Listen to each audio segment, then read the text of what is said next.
Right now on the National Weather Desk, catastrophic damage. Between 80 to 90% of roofs have been destroyed. Hurricane Melissa wallops Jamaica, destroying homes and businesses, triggering landslides, and leaving much of the island without power. A lot of these people are cut off and do need food supplies. We'll hear from honeymooners who rode out the storm. We actually were in a shelter area for about 28 hours. And tell you where Melissa is going next. It is now north of the Bahamas there. It actually could stay at Cat 2 strength. Plus, a tornado touches down in East Texas. And about that time, the tree came down on top of the office, and I headed under my desk. While other parts of the state worry about the risk of wildfires. This is kind of one of those events when the holes in the Swiss cheese align. From our nation's capital, this is the National Weather Desk. Good morning and welcome to the National Weather Desk. I'm meteorologist Matt Ritter. Hurricane Melissa has now moved past the Bahamas and is racing towards Bermuda. In Jamaica, there is catastrophic damage. This is what a hotel in Montego Bay looked like after the storm. And this is on the north shore of the island, not where Melissa made landfall. You can see all the trees that were blown down along with damage to the buildings as well. The good news is that not only is everyone in the hotel okay, but all 25,000 international visitors who are in Jamaica have been accounted for. They're expected to start heading home soon from the airport in Kingston. Unfortunately, damage is much worse in other parts of the island, especially in St. Elizabeth Parish. That's where Melissa came on shore, the eye wall. At least 5 people were killed there, but the death toll could still rise. The power of the storm triggered landslides, which left roads looking like mud pits. It also knocked out power and communications to much of the island. We also need to get food to these areas because a lot of these people are cut off and do need food supplies flown into them. Hurricanes and earthquakes is not unusual to Jamaica, but Melissa perhaps has been the greatest one that we have experienced. After a river flooded by Melissa burst its banks, the U.S. government says it will send disaster response teams to Caribbean countries affected by the hurricane. And among the Americans who rode out the storm are honeymooners Adam and Jordan Simmons. The South Carolina couple talked about their experience in the Category 5 hurricane. We actually were in a shelter area for about 28 hours from 7 a.m. Until 11 this morning. There's not a building that doesn't need a new roof. There's ceilings that have fallen throughout the areas. There's glass everywhere. There's boarded up areas that are just too hazardous to approach. We're being told by some of the staff as we ask them how they're doing about their loved ones, their living situations, that they are unable to contact their loved ones. We've been notified that some have found out that their home is a total loss. So the mood right now is grateful to be alive, but also a long road ahead for sure. And for the latest on where Melissa is right now and where it's going, we turn to meteorologist Lauren Oleski. So Melissa is continuing to weaken. Obviously, the structure not quite as impressive on our satellite loop here as it was 2 days ago before it made landfall in Jamaica. But it's still a powerful hurricane. Winds are at 105 miles per hour right now. It is now north of the Bahamas there. It actually could stay at Cat 2 strength through at least the morning tomorrow, back to a Category 1 on your Friday afternoon. This little speck right here, this is Bermuda. They do have a hurricane warning in effect there right now, as Melissa, the center, will likely pass maybe just to the west, but winds strong enough and the storm, the wind field sort of expanding enough to allow them to see some of those hurricane force winds. So here's Melissa. The next name on our list is Nestor and then Olga. This was our 3rd Category 5 hurricane of the season. And earlier this week, we told you about 2 groups of hurricane hunters who flew into Melissa's eye. Both had to turn back because Melissa's winds were too fierce. One crew abandoned their mission on Tuesday, the other the day before, and that is rare. Meteorologist Kelly Foster tells us more and gives us some context. Twice in 2 days, hurricane hunters tasked with collecting data from Hurricane Melissa abandoned missions Monday and today due to dangerous flight conditions. Hurricane hunters out of Biloxi, Mississippi encountered heavier than normal turbulence flying into the eye of Hurricane Melissa and were forced to turn back. Max winds were around 175 miles per hour. The crew returned to its operating location in Curacao. The 53rd Weather Reconnaissance Squadron wrote on social media that it halted its mission after experiencing, quote, forces stronger than normal. To give you an idea just how rare aborting such a mission is, consider this. Last year, the Biloxi-based hurricane hunters successfully flew 107 missions in 2024 without a single missed tasking, despite flying through multiple named storms. I'm gonna grab my phone real quick.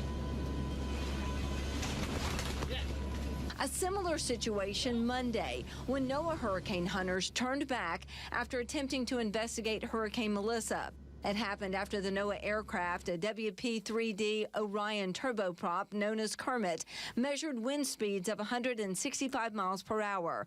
Turbulence so extreme and dangerous near the eye wall, the crew scrubbed its mission. The crew landed safely back in Lakeland, Florida after undergoing inspection and maintenance. That aircraft was airborne again later the same day to fly back into the storm.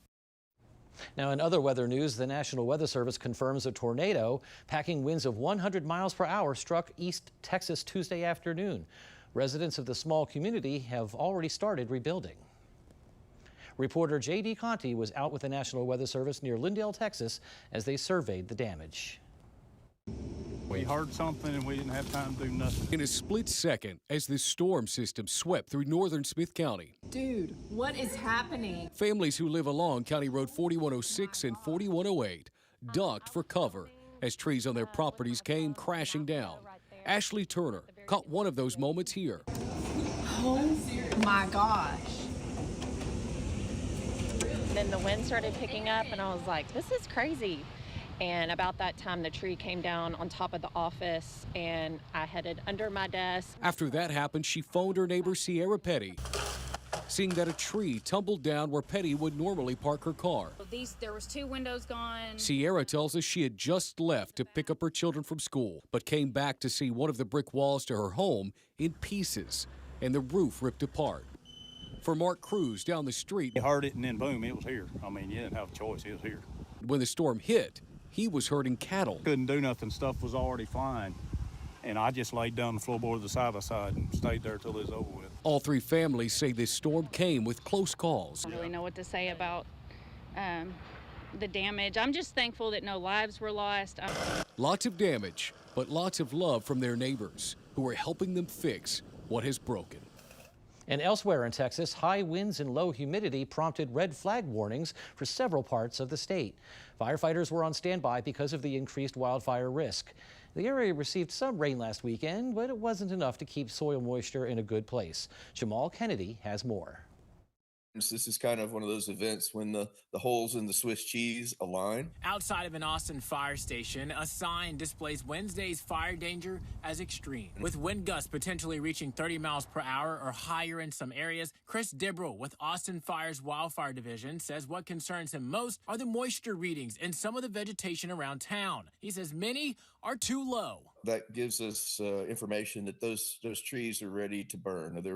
They're available to catch fire fairly easy. Travis County Fire and Rescue Chief Ken Bailey says the high winds can pose a real threat if a wildfire starts. Then this can outpace our resources, which is why we try to add additional resources and front load these incidents. Bailey says the county and city are working together to be able to attack any fire that pops up using a variety of resources. We use Starflight quite a bit for airdrops.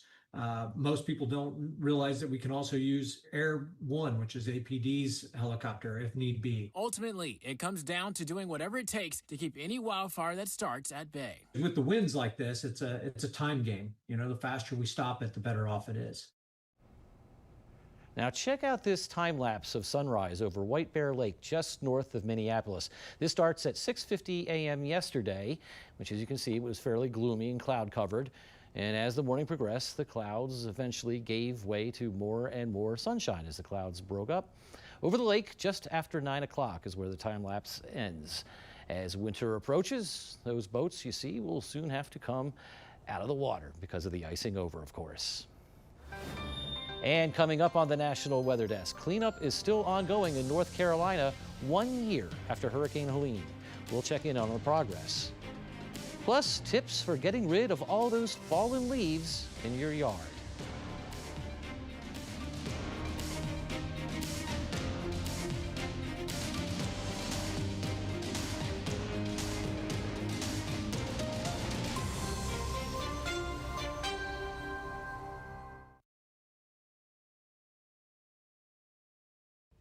I'm meteorologist Charlie Lopresti with Look at the Northeast. We're tracking some rain moving into the Northeast. Today it's moving into New York, western parts of New England, as well during the morning hours today. That's 8 a.m.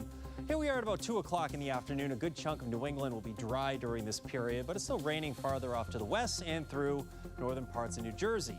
Heaviest rainfall and strongest winds will probably be overnight into very early Friday morning. Friday, we should break into a little bit of sun with temps in the 50s and low 60s. I'm Chief Meteorologist Gerard Jabali. Here's a look at the Mid-Atlantic region. It will be a messy Thursday for most of the day until late in the afternoon when the system's going to start to clear off to the north and east. We'll see some drier weather moving in, but it will also be quite windy. Temperatures will take a dive after we see some mid to upper 60s even, except off to the west and near the south. After that front clears, though, it will take away any of those warm temperatures. We'll be in the 50s for highs on Halloween. I'm meteorologist Charlotte Carl. We have a comfortable afternoon in store for your Thursday. Temperatures will be in the upper 50s. You can definitely see that wedging effect taking store in northern Georgia and parts of western North Carolina. 50s there, 60s pretty much everywhere else with the exception of down in Florida where we expect temperatures to be in the 70s. Some clouds also helping to keep temperatures a little bit on the cooler side, especially in parts of northern Georgia, Alabama. Just think of north of I-20. We are going to be clear and dry for your Friday.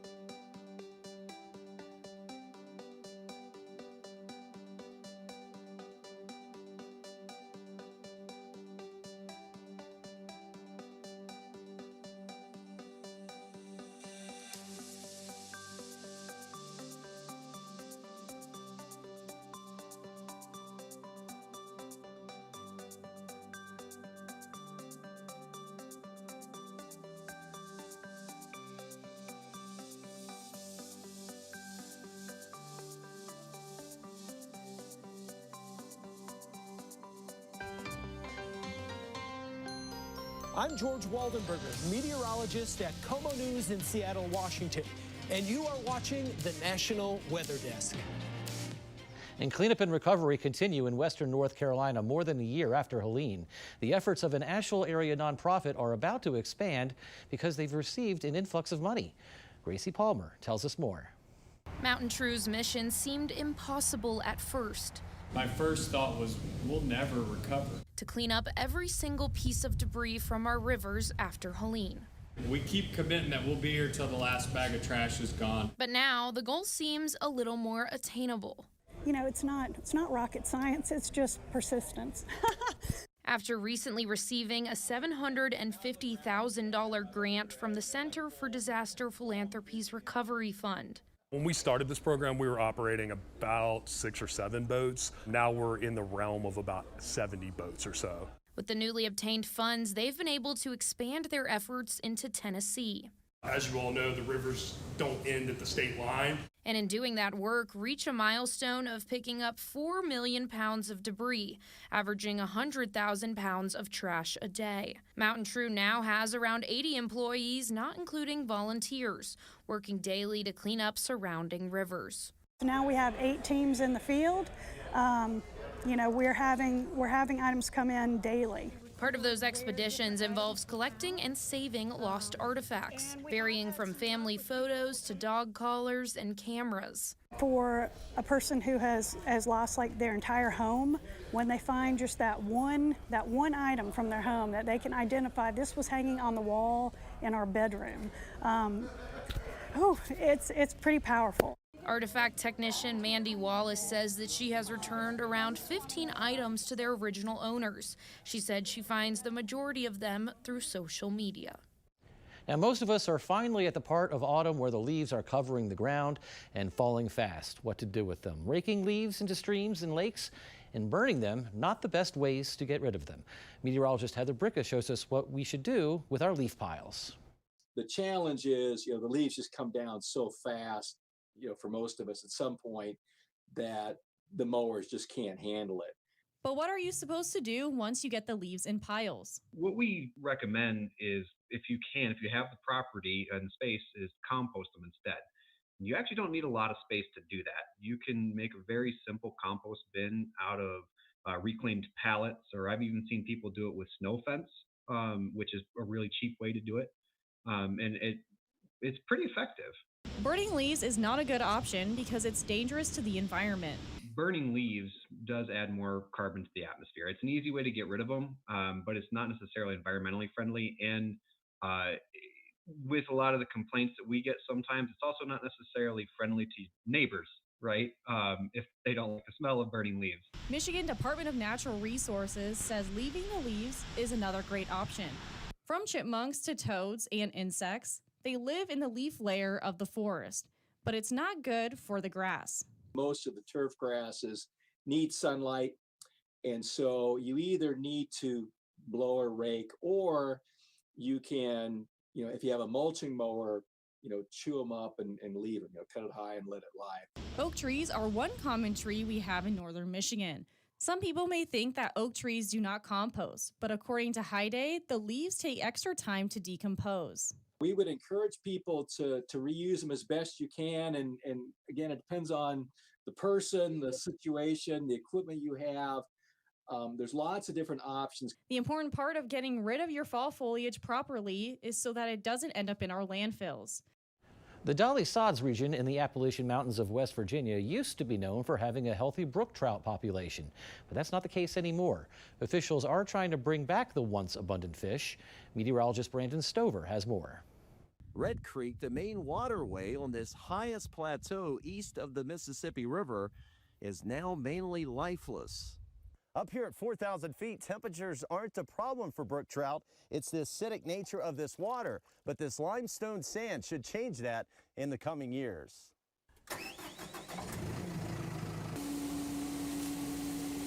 The lime has what we call buffering capacity, so it's alkaline and it takes the acidity down to hopefully roughly 6.5. That's ideal. We just have to fix the water to get the fish to move up. The bog is naturally acidic, but acid rain from industry sources has been the main issue. Positive results have already been seen just 3 years after the project started. This year we actually got a bunch of creek chubs, so we're pretty excited about that. No brook trout yet, but creek chubs. Okay. That's a start. There's already stone flies and stuff in there. We get the pH up, we'll start seeing mayflies and the whole 9 yards. The work hasn't been easy, and the road is rough and bumpy. It's a very hard task. We stage lime about 2.5 miles back down the road, and then we use this Paramac crawler that hauls roughly 10 ton at a time, and we take it up an extremely difficult road. So it takes me roughly 2 hours to get up and back each load. So, I mean, 3 loads a day, you're pretty maxed out. The need for this sand will likely last forever, but the payoff should be worth it. I think West Virginia's always valued the brook trout, not more than other fish, but I mean, it's our gem. It's got to be the most beautiful fish. This could potentially hold some trophy brook trout. Bat Week continues, and today we're heading to Iowa, where despite their not so great reputation, especially this time of the year, bats are one of the most useful creatures in the state. Meteorologist Grayson Freund has that story. Iowa is home to 9 bat species, 4 that migrate and 5 that hibernate, including the endangered Indiana bat and the northern long-eared bat. Despite their eerie looks and association with rabies, bats are actually beneficial for the environment, playing an essential role in insect control, pollination, and seed dispersal. They love eating like moths and beetles, insects that are active at night. And a lot of those species are also tend to be crop pests. So they are providing a really important service to keep those pest populations, in balance. They're definitely a friend in that regard. Bats are helpful outdoors, but you don't want to find one inside. As they're preparing to migrate or hibernate through October, they can sometimes sneak into homes. If you find one, remove it safely and let it fly free. You want to avoid touching bats, and if you do have to interact with the bat in any way, just make sure to wear heavy gloves. You can use like a bucket or a little container to like capture the bat against the wall or wherever it's perched, and then use some cardboard to get under that. If you don't feel comfortable removing the bat yourself, you can contact a local nuisance wildlife control operator. And because bats can carry rabies, it's important that if you get bitten, you wash the wound right away and see a doctor. And you can also reach out to Nuisance Wildlife Control if you notice that your home has a reoccurring bat problem. Time now for a short break, but first we take to the skies over Boardman Trail in Traverse City, Michigan.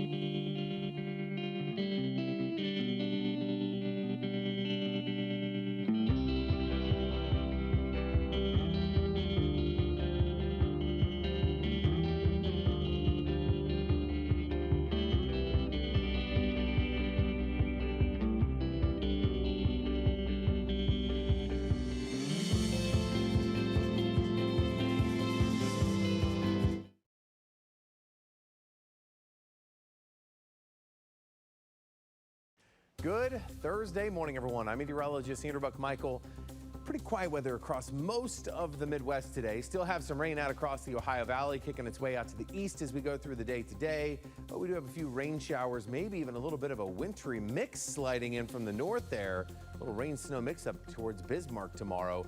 And then we're dry for most of us on Saturday with cool temperatures, 50s and 40s. Well, a good Thursday morning to you. Meteorologist Chris Suchan with a look at your forecast today across the region, and we have temperatures in the 30s and 40s. Then the afternoon, we get a sunny day, less wind, 60s and 70s with low humidity. Friday, Halloween morning starts off on the chilly side. The afternoon, beautiful day for Halloween, warming in the 60s and 70s, and of course, gradually cooling with dry weather for trick-or-treating. I'm George Waldenberger, your forecast for the western United States, adding a chill to the air in Missoula and Jackson. Meanwhile, heating up in southern Arizona and southern California, where the Santa Ana winds will actually kick up the fire danger. Another storm system bringing Halloween rains to the Pacific Northwest and some freezing temperatures for southern Arizona, Bisbee, all the way over to the El Paso region. That's the scene from out here.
I'm Chief Meteorologist Charlie Lopresti at WGME CBS 13 in Portland, Maine, and you're watching the National Weather Desk. And we talked earlier about the risk of wildfire in Texas, but it's not the only state facing that danger. Many areas are in the middle of their fall wildfire season.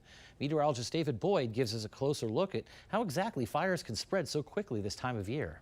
Let's take a look at why wildfires can get out of control. Well, some of the weather conditions needed include low humidity levels and strong winds, along with that dry vegetation. For a fire to start, you need a heat source, fuel, and oxygen. Well, brush, grass, trees, and leaves are excellent fuel for fires. So then it just takes a spark. And then when you have the strong winds and low humidity levels, well, then that fire can end up spreading rapidly. So during fire season, be ready to evacuate, stay informed, listen for updates on fire conditions, and put emergency supplies and must-have items in your car so you can evacuate quickly. For the National Weather Desk, I'm meteorologist David Boyd. And for more content just like this, be sure to follow us on social media. To find us, just search the National Weather Desk. We'll be right back.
And thank you so much for joining us. I'm meteorologist Matt Ritter. Make it a great day, and we'll see you right back here tomorrow for the National Weather Desk.